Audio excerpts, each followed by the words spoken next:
온 땅이여 여호와께 즐거운 찬송을 부를지어다. 기쁨으로 여호와를 섬기며 노래하면서 그의 앞에 나아갈지어다. 여호와가 우리 하나님이신 줄 너희가 알지어다. 그는 우리를 지으신 이요 우리는 그의 것이니 그의 백성이요 그의 기르시는 양이로다.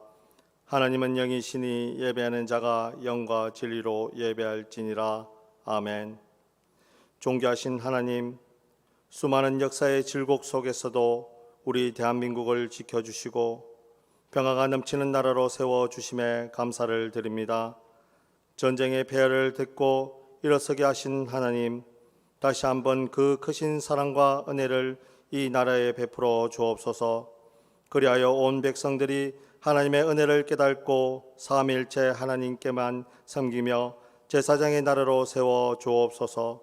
이 믿음과 소망을 품고 오늘도 주의 백성들이 성전에 나와 예배하오니 말씀과 은혜로 저희들의 심령을 충만하게 채워 주옵소서.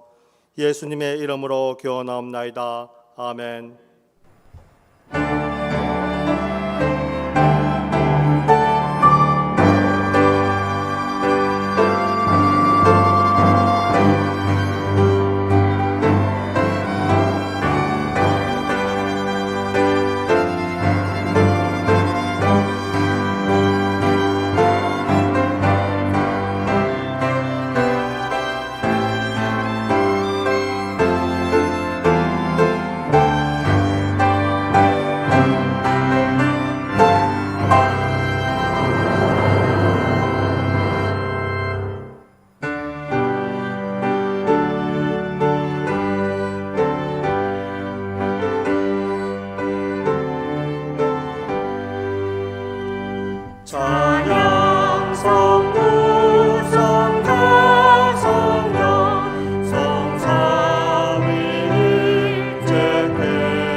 성시교독은 시편 9편입니다.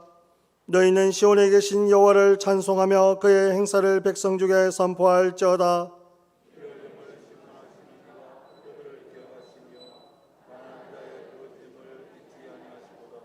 여호와여, 내게 은혜를 베푸소서. 나를 사망의 문에서 일으키시는 주여, 나를 미워하는 자에게서 받는 나의 고통을 보소서.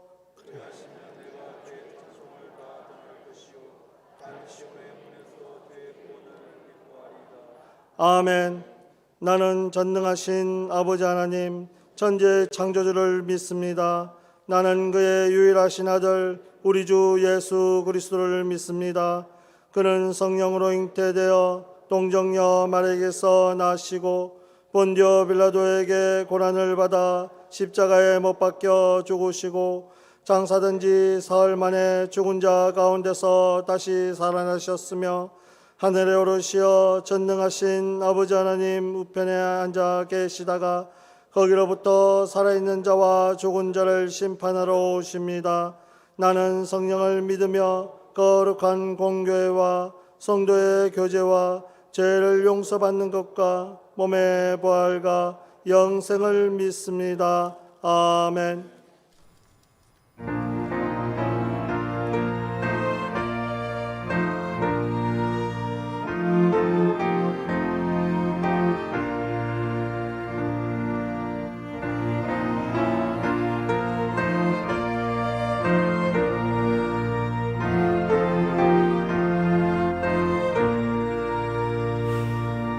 너 대신 걱정 말아라.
사랑과 자비가 많으신 하나님 감사합니다.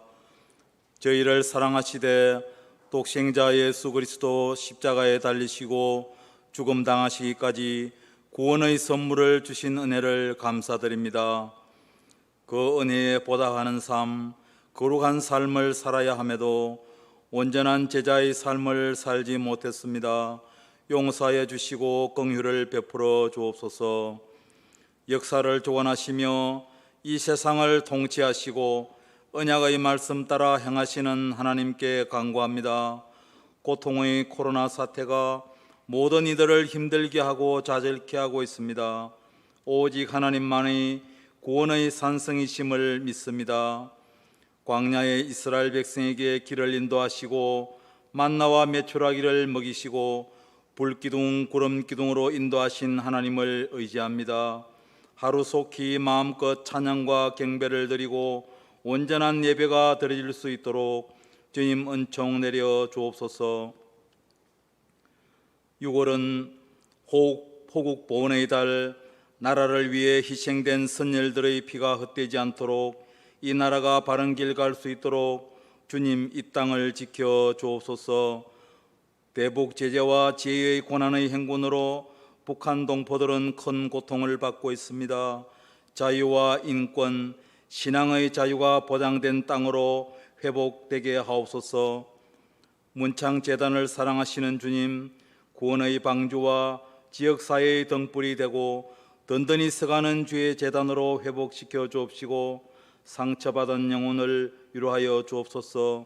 사랑과 돌봄, 성도의 교제가 있고 화목한 공동체로 항상 지켜 주옵소서.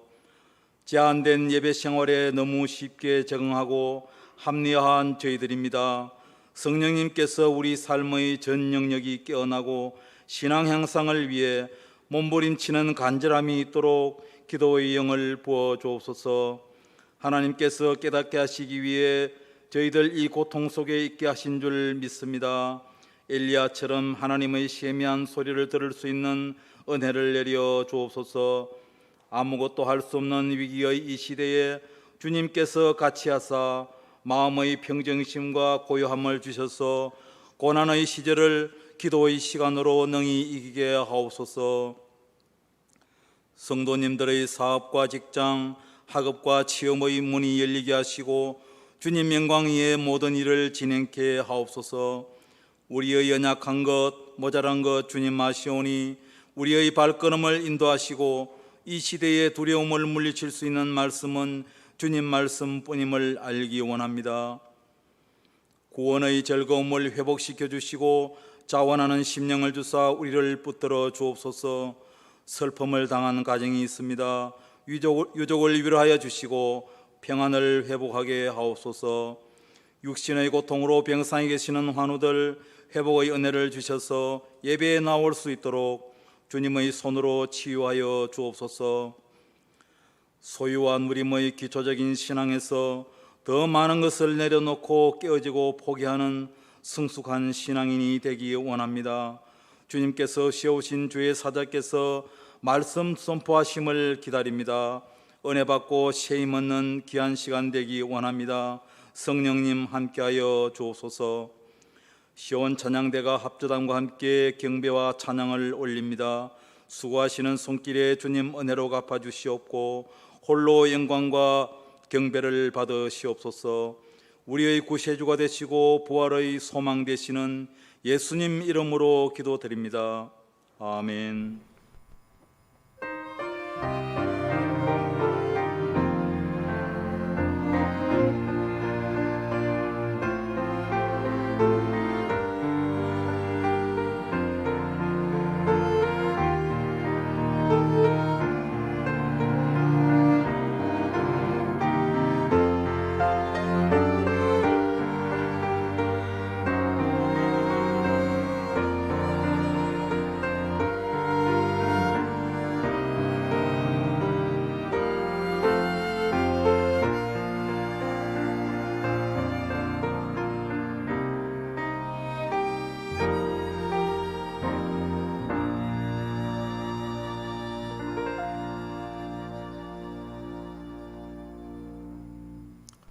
오늘 우리에게 주시는 하나님의 기록된 말씀은 신약성경 사도행전 13장 66절에서 23절의 말씀입니다. 제가 가진 성경 신약성경 210면입니다. 이제 신약성경 사도행전 13장 16절에서 23절의 말씀을 봉독할 때 하나님의 말씀으로 경청하시기 바랍니다. 바울이 일어나 손짓하며 말하되 이스라엘 사람들과 및 하나님을 경외하는 사람들아 들으라. 이 이스라엘 백성의 하나님이 우리 조상들을 택하시고 애굽 땅에서 나그네 된 그 백성을 높여 큰 권능으로 인도하여 내사 광야에서 약 40년간 그들의 소행을 참으시고 가나안 땅 7족속을 멸하사 그 땅을 기업으로 주시기까지 약 450년간이라. 그 후에 선지자 사무엘 때까지 사사를 주셨더니 그 후에 그들이 왕을 구하거늘 하나님이 베냐민 지파 사람 기스의 아들 사울을 40년간 주셨다가 패하시고 다윗을 왕으로 세우시고 정언하여 이르시되 내가 이새의 아들 다윗을 만나니 내 마음에 맞는 사람이라 내 뜻을 다 이루리라 하시더니 하나님이 약속하신 대로 이 사람의 후손에서 이스라엘을 위하여 구주를 세우셨으니 곧 예수라. 아멘.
마스크 쓰고 찬양하기 힘드는데 찬양 감사함을 드립니다. 오늘은 역사에 대한 이야기입니다. 특별히 문창교회는 120년의 역사를 가졌기 때문에 여러분이 역사의식이 더 강한 줄 압니다. 오늘의 설교 말씀을 들으면서 여러분 두 가지 단어를 끝까지 기억하면서 들으시기 바랍니다. 만약에 저에게 역사가 당신은 어떤 단어로 표현하겠느냐라고 한다면 저는 두 단어를 쓰고 싶습니다. 역사. 역사는 방향이다. 역사는 책임이다. 역사의 중요성은 오늘 이 시대에 살아가고 있는 우리들에게 어떤 방향을 향해서 가야 되고 동시에 더 책임 있는 삶을 살아야 된다는 새로운 다짐이 필요하다라는 것입니다. 교회 역사는 세속사가 아니라 교회 역사는 전체가 하나님의 역사입니다. 혹시나 교회 안에서 어려운 문제가 있다 하더라도 그 자체도 세속사가 아니라 하나님의 역사입니다. 힘들고 어려운 역사 속에 하나님께서 우리에게 들려주시는 메시지가 있기 때문입니다. 그 역사 속에 하나님의 활동하심이 있기 때문인 것입니다. 어느 하나 하나님의 손길이 아닌 것이 없다라는 것입니다. 역사를 이해하기 위해서 오늘 우리 성도들은 어떤 역사관을 가져야 되느냐 하는 중요한 질문 속에 놓여 있습니다. 어떤 역사관을 가지냐에 따라서 오늘의 삶의 태도가 결정되고 그리고 그것이 미래 역사를 만들어 가기 때문인 것입니다. 단적으로 오늘 여기 계신 여러분들은 역사를 만들어 가는 모든 분들입니다. 그래서 우리에게는 역사의식이 요청이 되는 것입니다. 역사의식이란 역사를 바라보는 시각인 것입니다. 똑같은 사건 앞에 어떤 사람은 역사를 부정적으로 봅니다.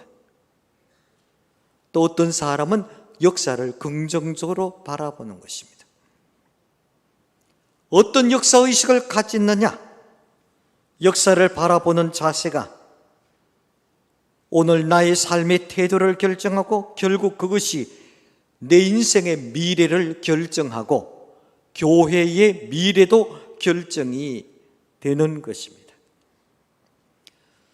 역사학자 에드워드 카라는 사람은 역사란 현재와 과거의 만남의 대화라고 말합니다. 현재와 과거의 대화가 역사라는 것입니다.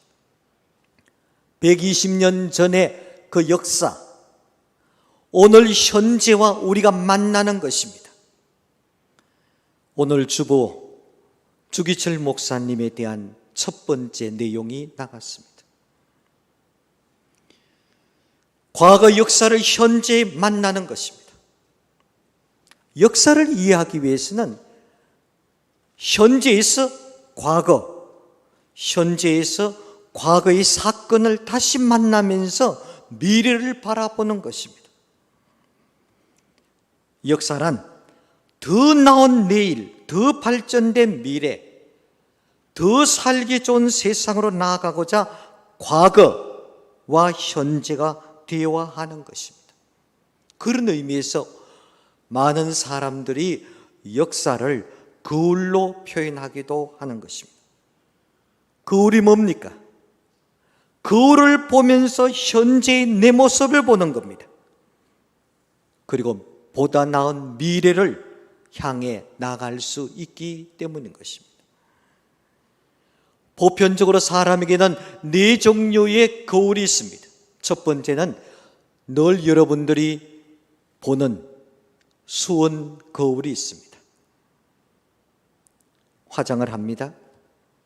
얼굴의 모습을 봅니다. 나의 겉모습을 보는 거울입니다. 외면을 본다라는 말입니다. 두 번째는 이웃이라는 거울인 것입니다. 이웃을 통해서 나의 인격을 보는 것입니다. 저 사람이 나에게 외면하고 지나가고 있어? 왜 뭐 이유가 있을까? 왜 인사하지 않고 지나가 버리지? 이웃의 거울을 통해서 내가 상대방을 과연 지금까지 먼저 인사를 했는가? 내가 상대방에 먼저 내가 존경을 했는지? 이웃이라는 이 거울 자체는 나의 사람됨의 됨됨이와 인격을 보게 만드는 것입니다. 누구를 원망할 것이 없습니다. 누구에게 서운할 것도 없습니다. 이웃의 거울을 보고 나를 고치는 지혜가 필요한 것입니다. 세 번째는 역사라는 거울인 것입니다. 실패 또는 성공한 과거 역사를 통해서 어떻게 하면 오늘과 내일을 살아가야 할 것인가를 보여주는 거울이 역사라는 거울인 것입니다. 우리는 어떤 중요한 결정을 내릴 때 한 번 정도는 역사라는 거울을 바라보아야 하는 것입니다. 역사의 거울을 통해서 현재, 미래, 내가 나가야 될 방향, 또 내가 책임져야 될 것이 무엇인지를 깨닫게 만드는 것입니다. 그래서 큰 일을 결정할 때 가정사, 교회 일, 사회적인 어떤 일을 결정할 때 연세 드신 원로들을 만나서 서로 대화를 하는 것입니다. 왜? 그분은 역사의 자체이기 때문인 것입니다. 역사의 거울에 내가 생각하고 있고 내가 결정하고 있는 것이 과연 어떤 것인지. 가정사를 결정할 때는 아버지, 어머니, 내가 이렇게 생각하는데 어떻게 생각하십니까? 역사란 거울은 우리에게 미래를 나가는데 결정적인 역할을 하는 것입니다. 네 번째는 성경이라는 거울인 것입니다. 성경은 인생의 근본의 문제를 보게 하고 때로는 치유하게 만들고 구원에 이르게 만드는 거울인 것입니다. 인간이 이 땅에 살아가는 모든 실존의 문제의 해답은 성경인 것입니다. 인생에 일어나는 모든 문제의 질문과 해답이 성경 속에 나와 있기 때문에 우리는 매일같이 성경의 거울 앞에 내 자신의 모습을 발견하고 내 자신의 모습을 바라보면서 미래를 결정해 나가야 되는 것입니다. 소설같이 읽는 것이 아닙니다. 이 말씀의 거울 속에서 내 자신을 비춰보는 것입니다. 말씀의 거울 속에서 나에게 주는 지혜를 요구하게 되는 것입니다. 여러분은 어떤 거울을 보고 있습니까? 매일 아침에 보고 있는 소원의 거울, 이웃의 거울, 역사의 거울, 성경의 거울을 무엇을 보고 있습니까? 이제는 창밖을 바라보지 않고 거울을 바라봐야 됩니다. 창밖을 바라보면 남은 보이지만 내가 보이지 않습니다. 최소한도 네 가지 거울 속에서 내 모습을 이제는 바라봐야 됩니다. 너의 문제보다도 내 문제에 집착하면서 말씀 앞에서, 역사 앞에서, 이웃 앞에서 내 모습이 어떤 모습인지를 생각해야 되는 것입니다. 역사를 바라보는 관점에는 세 가지가 있습니다. 이 세 가지 관점은 예수를 믿는 사람과 예수를 믿지 않는 사람의 결정적인 차이인 것입니다. 첫 번째입니다. 첫 번째 역사관은 숙명론적인 역사관인 것입니다. 이 사람은 자신의 실패를 항상 팔자소관으로 이야기합니다. 내 팔자가 이거밖에 안 됐는데 나는 운이 좋지 않아. 재수가 없어. 운을 따르는 것입니다. 그에게는 인생에 일어나는 고난과 실패의 원인을 분석하고 고치려고 하는 노력이 전혀 없습니다. 운으로 따집니다. 내 팔자가 이것밖에 안 되는데 뭐 해봤자 안 된다. 숙명론적인 운명관인 것입니다. 역사관을 가진 사람입니다. 두 번째는 이성론적인 역사관을 가진 사람입니다. 이 사람은 철저하게 정반합의 이성적인 판단에 따라서 실패의 원인을 따지는 것입니다. 더 축소해서 말한다면 이 사람은 자기 자신의 지식, 자기 자신의 경험, 자기 계획, 논리 밖에서 일어나는 것은 인정하지 않습니다. 모든 판단을 이성적인 판단, 자기 계획 속에서 판단한 사람입니다. 그러다 보니까 절망하고 체념하고 포기하고 심지어는 자기 학대, 더 나가서 비관하고 자살에 이르게 되는 것입니다. 이성론적인 역사관을 가진 사람은 머리가 좋습니다. 그러나 모든 인생의 문제를 자기 지식과 경험 속에서만 이해하고자 하고 해석하고자 하는 사람인 것입니다. 세 번째는 섭리론적인 역사관인 것입니다. 그는 자신의 인생이라는 고통과 실패를 하나님의 섭리 가운데서 이루어진다라고 말하고 있습니다. 하지만 숙명론자와는 달리 그 사건을 단순히 운명에 돌리지 않고 적극적으로 자신이 왜 실패했는지를 원인을 분석하는 겁니다. 동시에 그 원인 속에 하나님의 뜻을 찾는 것입니다. 하나님의 섭리를 발견하는 것입니다. 나의 인생의 실패, 내 인생의 고통, 처절한 아픔 속에 하나님의 메시지와 뜻이 무엇인지를 찾고자 하는 것입니다. 그래서 기독교 역사는 항상 도전과 탈출인 것입니다. 어떤 어려운 문제도 운명에 맡기지 않습니다. 도전합니다. 싸우는 것입니다. 한 목적에 도달하고 나면 거기에 안주하지 않습니다. 또 새로운 역사를 향해서 탈출해 나가는 것입니다. 그래서 도전과 탈출, 이 두 리듬 속에 역사를 이루어져 가는 것입니다. 그 사람에게는 힘들고 고통스러운 것이 그의 인생의 문을 막아버릴 수 없다라는 것입니다.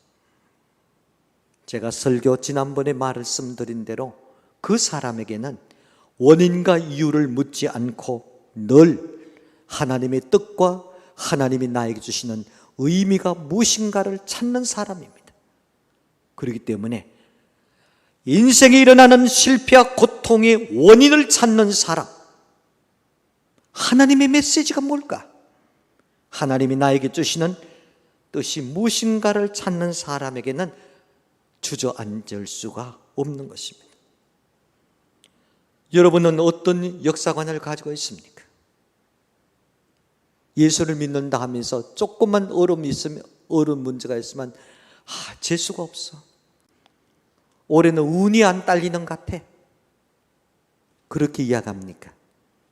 아니면 모든 역사를 여러분의 머리와 여러분의 계획, 논리 속에서 해석합니까? 아니면 성경의 해답 속에 섭리론적으로 하나님의 섭리를 모든 삶의 속에서 발견하기를 원합니까? 오늘의 본문 말씀으로 다시 돌아갑니다. 성경을 보시기 바랍니다. 바울은 오늘 성경 본문 말씀은 자기 동족인 유대인을 향해서 이스라엘의 역사를 가지고 예수 그리스도를 증거하고 있는 메시지입니다. 이 설교를 통해서 사도 바울은 역사의 주인이 누군지, 그리고 역사의 도구가 무엇인지를 분명히 말씀하고 있습니다. 첫 번째는 역사의 주인이십니다. 사도행전 13장 16절 이하에 나타난 주어와 동사를 주목하시기 바랍니다. 주어는 하나님이 세 번 반복해서 이야기하고 있습니다. 이스라엘 역사는 하나님이 이렇게 하셨다라고, 그렇게 하시면서 하나님이 하신 일을 설명을 하고 있습니다. 하나님 하신 일을, 성경 말씀을 다시 들으시기 바랍니다. 하나님이 조상들을 택하고 그 백성을 인도하여 내시고 그들의 악행에도 불구하고 참으시고 마침내 땅을 기업으로 주시고 다시 사사를 세우시고 사울을 40년간 주셨다가 피하시고 다윗을 왕으로 세우셨다. 이 모든 것을 하나님이 하셨다는 것입니다. 역사의 주인이 누구십니까? 하나님이시라는 겁니다. 그래서 역사를 영어로 히스토리라고 말합니다. 그의 이야기라는 것입니다. 곧 하나님이 행하신 일들을 기록한 것으로 표현을 하고 있습니다. 세상이 어떻게 변하든지, 때론 세상에 전쟁과 죽음, 불안, 그 어떤 부조리, 이해 못할 사건이 있을지라도 역사의 주인 되시는 하나님은 모든 것을 합력하여 선을 이루시는 하나님이시다는 것. 모든 것을 하나님의 뜻에 움직여 가신다라는 메시지인 것입니다. 그래서 우리가 고백할 수 있는 내용은 단 한 가지입니다. 주의 나라와 권세와 영광이 아버지께 영원히 있습니다. 이 고백뿐인 것입니다. 역사의 도구는 누굽니까? 역사의 주관자가 되신 하나님, 역사의 주인이 되신 하나님께서는 하나님 나라를 이 땅에 세우기 위해서 사람들을 도구로 사용하시는 겁니다. 오늘 여러분들을 하나님의 역사를 이 땅에 세워나가기 위해서 도구로 사용하고 있다는 것입니다. 하나님이 사람을 통해서 역사를 만들어 가고 있는 것입니다. 120년의 문창교의 아름다운 역사를 이어가는 여러분, 오늘 이 시대의 역사는 하나님께서 여러분을 통해서 만들어 가시기를 원하고 있다라는 말입니다. 여러분들은 역사의 구경꾼이 아닙니다. 역사를 만들어가는 책임을 져야 될 책임자인 것입니다. 그렇다면 오늘 성경 말씀에 보면 어떤 사람을 하나님께서 사용을 하셨습니까? 성경에 한 인물을 등장시키고 있습니다. 다윗과 같은 사람이다라고 말합니다. 22절 성경 말씀에 보니까 내가 다윗을 만나니 내 마음에 맞는 사람이라고 말합니다. 그러면 하나님 마음에 맞는 사람은 어떤 사람입니까? 그 해답은 36절에 나오고 있습니다. 36절을 보시기 바랍니다. 다윗은 당시에 하나님의 뜻을 쫓아 섬기다가 잠들었다라고 말합니다. 그렇습니다. 하나님 마음에 맞는 사람은 하나님의 뜻을 쫓아 산 사람입니다. 모든 일이 하나님의 뜻을 묻습니다. 내 생각이 아닙니다. 하나님의 생각입니다. 내 뜻이 아닙니다. 하나님의 뜻을 묻습니다. 나는 이리 가고 싶은데 하나님은 저리 가라고 합니다. 때는 하나님은 나는 이렇게 편안하게 가고 싶은데 하나님께서는 고난의 길로 가라고 말할 때도 있습니다. 하나님의 뜻을 찾았다는 것입니다. 어떻습니까? 예수를 믿는다는 것, 신앙생활을 한다는 것은 내 뜻을 하나님 앞에 주입시키는 것이 아닙니다. 우리의 기도의 마지막은 뭡니까? 내 뜻대로 마옵시고 아버지의 뜻대로 되기를 원합니다가 예수님의 기도가 우리의 기도의 목적이 되어야 되는 것입니다. 내 뜻대로 마옵시고 당신의 뜻대로 되기를 원합니다. 끝까지 하나님의 뜻을 찾을 수 있는 그 믿음. 오늘도 하나님은 여전히 다윗과 같은 사람, 하나님 마음에 맞는 사람, 하나님의 뜻을 쫓아 살고자 하는 사람들을 찾고 있습니다. 곧 말씀대로 살고자 하는 사람들을 찾는 것입니다. 여러분, 하나님의 뜻이 뭘까요? 하나님의 생각이 뭘까요? 그 해답은 성경인 것입니다. 성경은 하나님이 우리에게 들려주시는 하나님의 뜻입니다. 모든 문제의 해답은 성경 속에 있는 것입니다. 내 뜻을 포기해야 될 이유도 성경에 기록되어 있습니다. 그렇다면 말씀대로 산다는 것을 구체적으로 무엇일까요? 저는 여러 가지를 이야기할 수 있지만은 몇 가지를 이야기하고 싶습니다. 말씀대로 산다는 것, 바른 역사관을 가진다는 것은 삶의 목표를 정하는 것입니다. 내 인생의 목표, 하나님을 향한 것입니다. 다윗은 끝까지 여호와는 나의 목자다라고 말하고 있습니다. 목표를 하나님께 둔 사람은 자기 삶의 첫 자리를 하나님께 내어놓는 사람인 것입니다. 삶의 첫 자리입니다. 먼저 그 나라와 그 일을 구하는 사람들의 공통점은 당신의 생각이 무엇입니까? 하나님의 뜻이 뭡니까? 나의 인생의 중요한 첫 자리를 하나님 앞에 내어놓는 것입니다. 그것이 목표의 중요한 과제인 것입니다. 목표를 하나님께 둔 사람은 속도를 중요하게 여기지 않습니다. 늘 하나님께 방향을 주는 것입니다. 그리고 빨리빨리도 중요하지 않습니다.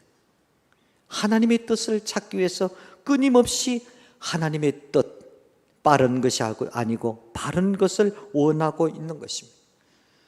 내 뜻은 이익을 얼만큼 더 소유할 것이냐, 이익 중심이었지만은 하나님의 뜻은 의를 중심으로 놓고 있는 것입니다. 세속적인 사람은 뭡니까? 자기 이익이 있다면 의를 포기하는 사람입니다. 그러나 예수 믿는 사람들은 나에게 아무리 이익이 있더라도 그것이 하나님의 뜻이 아니라면 과감하게 포기하고 의를 추구할 수 있는 사람이 하나님께 목표를 둔 사람의 사고 구조인 것입니다. 두 번째는 과정을 중요시 여기는 사람입니다. 선한 것이라면 반드시 과정도 선해야 됩니다. 의로워야 되는 것입니다. 수단과 방법을 가리지 않고 그냥 결과만 좋으면 될 것이라고 생각하는 것은 잘못된 기독교 윤리관인 것입니다. 올바른 기독교 윤리관을 가진 사람은 무엇이 되느냐라는 질문보다도 어떻게 사느냐에 대한 질문을 훨씬 많이 해야 됩니다. 내가 어떻게 살아야 될 것인가? 내가 지금 내 나이에서, 내 가진 거에서, 지금 이 처지에서, 이 고난 속에서 내가 어떻게 살아야 될 것인가? 소유적인 개념보다는 존재적인 개념에서 모든 문제를 가져야 되는 것입니다. 수단과 방법을 가리지 않고 결과만 좋다고 생각하는 것은 예수 믿지 않는 사람들의 사고 구조인 것입니다. 그러다 보니까 예수 믿는 사람들을 통해서 상처받는 사람들이 있다라는 말입니다. 삶의 우선순위를 분명히 결정해야 됩니다. 우리 삶의 우선순위는 편안이 아닙니다. 우리 삶의 우선순위는 성령이 주시는 평안인 것입니다. 니은과 이응은 천지차이입니다. 예수 믿는 것을 편안하기 위해서 예수 믿는 것이 아닙니다. 성령이 주시는 평안을 유지하기 위해서 예수를 믿는다라는 것입니다. 우리는 쾌락도 아닙니다. 기쁨인 것입니다. 어떤 소유와 욕망보다는 내 필요한 것에 만족할 줄 아는 사람이요, 필요보다는 의를 추구하고 의보다는 덕을 추구하고요, 덕보다는 하나님의 뜻을 먼저 추구하는 자들이 우선순위에 중요한 문제인 것입니다. 이것이 행복과 승리의 비결이라는 것입니다. 우선순위를 분명히 할 때 나 자신의 삶이 변질되지 않는다라는 것입니다. 네 번째는 경건의 훈련인 것입니다. 경건은 두 단어로 이루어졌습니다. 참 저 사람은 경건하다. 예수 믿는 사람들은 예수 믿는데 저 권사님은 내가 참 따르고 싶은 분이야. 경건한 삶을 살아. 경건은 절제, 배려, 이 두 단어로 이루어지는 것입니다. 예수 그리스도를 믿기 때문에, 예수 때문에 내가 포기하고 예수 그리스도 때문에 내가 하지 않아야 되는, 절제할 수 있는 사람, 그 사람이 하나님을 두려워할 수 있는 사람입니다. 경건한 사람입니다. 신앙은 절제의 미덕이 있어야 되는 것입니다. 동시에 배려할 수 있어야 되는 것입니다. 배려는 또 하나의 다른 사랑의 행위인 것입니다. 배려는 내가 하지 않아도 돼요. 그러나 내 권한을 포기해버리고 상대에게 내어주는 것입니다. 예를 들어서 길거리에 무거운 짐을 가지고 가는 사람이 있다면 내가 그냥 지나가도 돼. 그러나 내가 그 사람의 무거운 짐을 다시 내가 같이 들어주면서 제가 좀 들어드리겠다라고. 안 와도 돼요. 그러나 그 사람을 위해서 내 자신의 것을 베푸는 것입니다. 배려하는 것입니다. 기독교의 미덕, 어느 사회 속에 가든지 예수 믿는 사람은 배려할 수 있는 마음을 가져야 됩니다. 안 해도 되지만은 내가 예수님 때문에, 예수를 믿기 때문에, 나는 천국 백성이기 때문에 나는 당신을 위해서 내가 가지고 있는 권한, 사랑을 당신에게 베풀어 준다고. 그것이 경건의 연습을 끊임없이 하는 사람이 이 시대에 하나님 앞에 쓰임받을 수 있는 도구인 것입니다. 독일 격언에 연습하면 결국 전문자가 된다라는 격언이 있습니다. 생각은 말을 낳습니다. 말은 행동을 낳습니다. 행동은 습관을 낳습니다. 습관은 내 인생을 변화시키는 것입니다. 마지막으로 다섯 번째는 기도 생활인 것입니다. 하루의 삶의 첫 시간을 하나님과의 시작할 수 있는 마음. 많은 사람들이 기도 이렇게 하면 첫 번째로 걸리는 것이 특정된 장소에서 기도해야지 된다라고 생각하는데 그것은 아닙니다. 혹시나 더 좋다면 새벽에 주의 제단에 나와서 믿음의 공동체에서 식구들이 함께 기도한다는 것은 얼마나 멋있습니까? 연습해야 됩니다. 그렇게 하도록 노력해야 됩니다. 그렇게 하지 못한다면 내가 있는 어떤 곳에든지 하나님과의 깊은 교통이 있어야 됩니다. 기도는 내 삶을 진단하는 것입니다. 기도는 내 계획을 하나님께 올려드리는 것입니다. 동시에 기도는 내 삶과 내 생각 모든 것을 교정시키는 겁니다. 네 번째는 하나님께 도움의 요청을 하는 것입니다. 하나님, 나의 한계는 여기까지입니다. 도와주십시오. 이렇게 말씀을 쫓아 살아갈 때 하나님은 그 사람을 사용하시는 것입니다. 역사의식을 가지고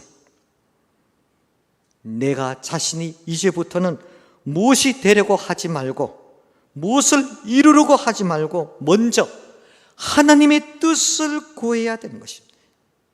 말씀의 거울에 내 자신을 비춰보면서 말씀대로 사는 것이 잘 사는 것이고 행복한 삶이요 영원한 승리의 삶인 것을 우리가 깨달으면서, 그리고 나에게, 내 교회, 내 가정에 새 역사가 밝아올 것이라는 것을 기대하면서 하나님께서 여러분들을 통해서 가정과 교회 역사를 새롭게 만들어 가시기를 원하시는 것입니다.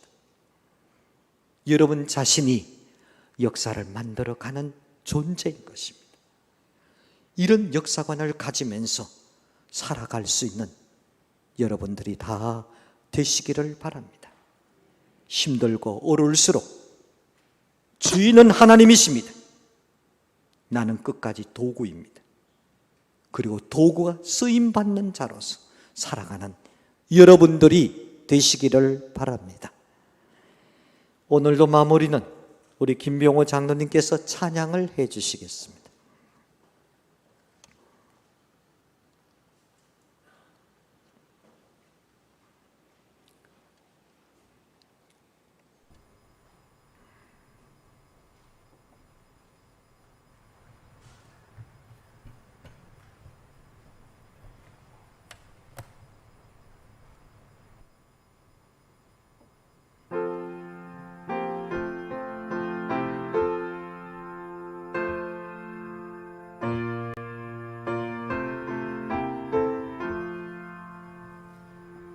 험한 시험물 속에서 나를 건져주시고 노한 풍랑 지나도록 나를 숨겨주소서. 주여 나를 돌보시사 보이 품어주시고 험한 풍파 지나도록 나를 숨겨주소서.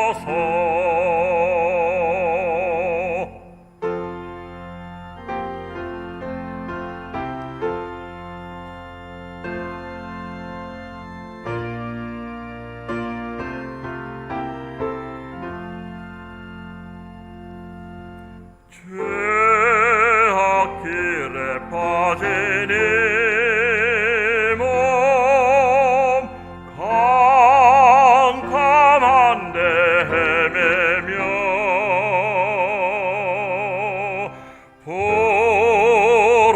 부러지는 나의 해원 돌아서서 내 주여. 주여 나를 돌보시사 보이 품어주시고 험한 풍파 지나도록 나를 숨겨주소서.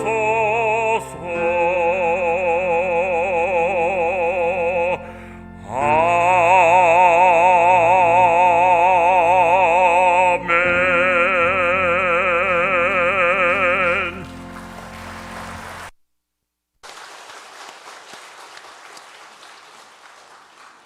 거룩하신 우리 하나님 아버지, 부족하고 연약한 저희들을 하나님 나라를 이 땅에 세워가는데 도구로 사용하여 주심을 감사합니다. 오늘 예배에 참여한 사랑하는 모든 성도들, 하나님 앞에 귀하게 쓰임받는 역사의 도구들이 다 되어서 하나님 앞에 설 때 칭찬받을 수 있도록 주님 도와주옵소서. 가정에서, 직장에서, 교회에서 새로운 역사를 만들어가는 귀한 자들이 다 되도록 주님 도와주옵소서. 예수님 이름으로 기도드립니다. 아멘.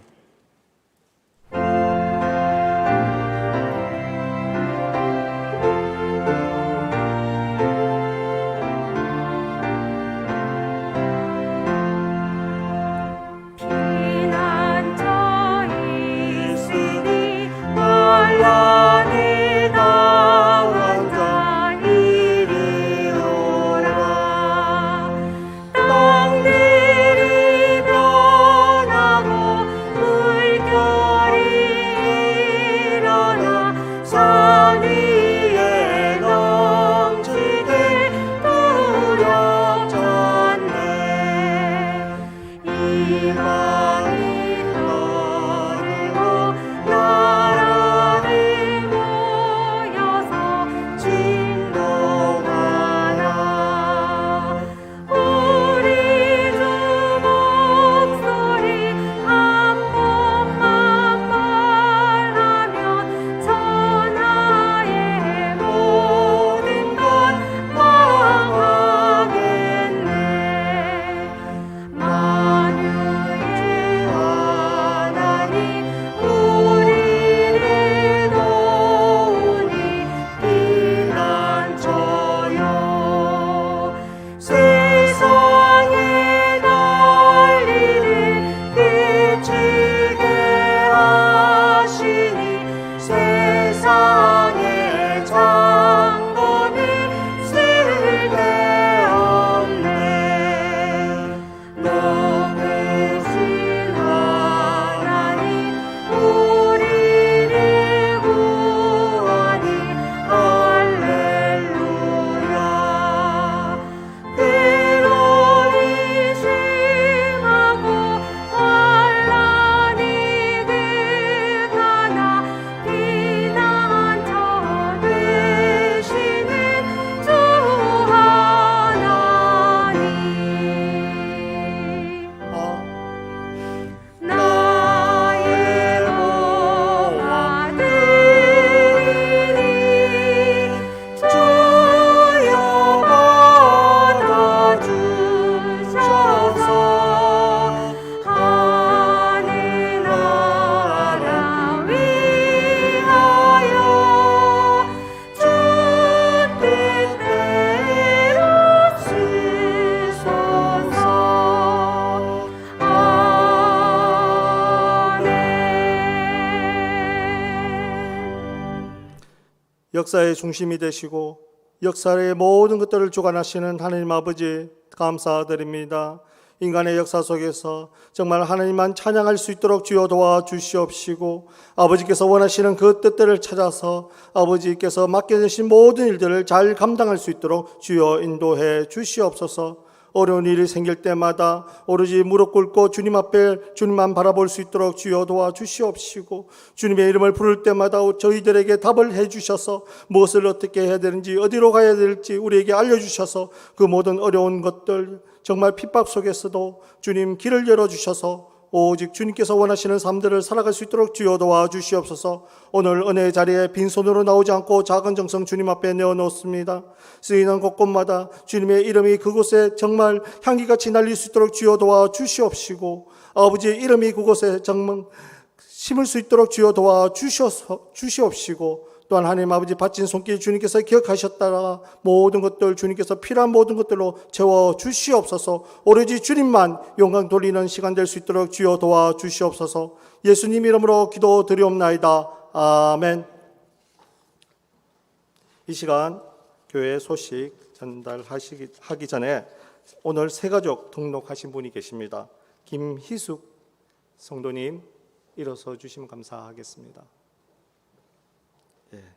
고 김유숙 권사님의 따님 되십니다. 그래서 오늘 교회에 이제 등록하시고 나오신다고 하셨습니다. 보시는 분마다 많이 환영해 주시고 교회에 정착할 수 있도록 많이 도움 주시기 바랍니다. 박수로 환영하시겠습니다. 네, 앉으시면 되겠습니다. 오늘은 오순절 네 번째 주일입니다. 설교는 풍기 성내교회 최갑도 원로 목사님께서 해주셨습니다.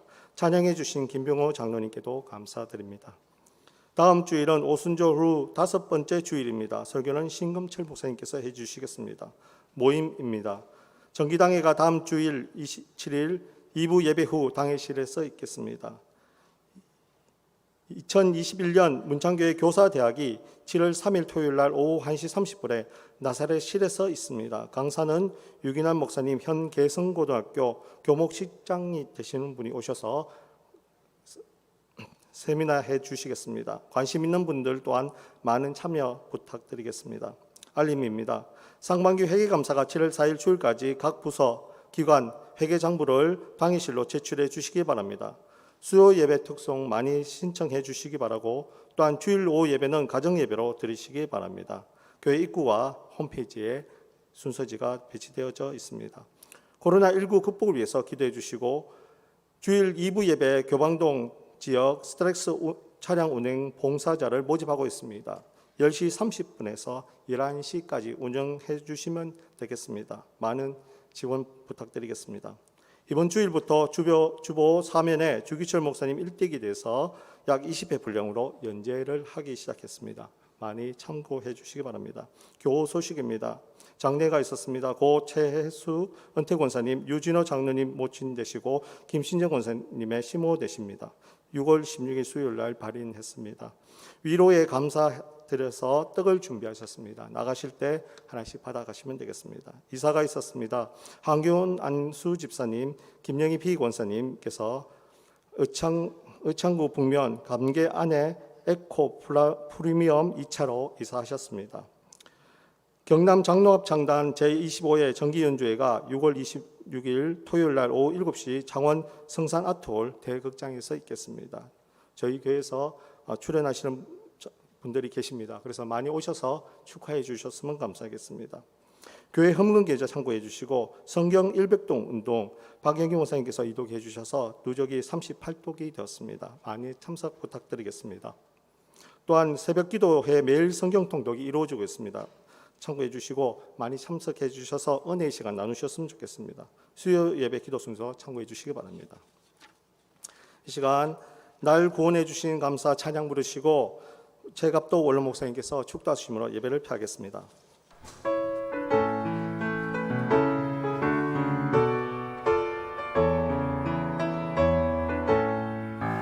날 구원하신 주 감사 모든 것 주신 감사 지난 추억이 감사 주의 곁에 계시네 향기로운 봄철의 감사 외로운 가을 날 감사 사라진 눈물도 감사 나의 영혼 편안해 응답하신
우리 선한 목자장이 되시는 우리 주 예수 그리스도의 은혜와 하나님 아버지의 그 크신 사랑하심과 성령님의 교통 역사하심이 오늘 거룩한 주일 주의 전에 나와서 예배드린 하나님 백성들 머리에와 문창교회 위에와 이 나라 이 민족과 이 민족 교회 위에 지금으로부터 영원히 함께 하시기를 간절히 축원하옵나이다.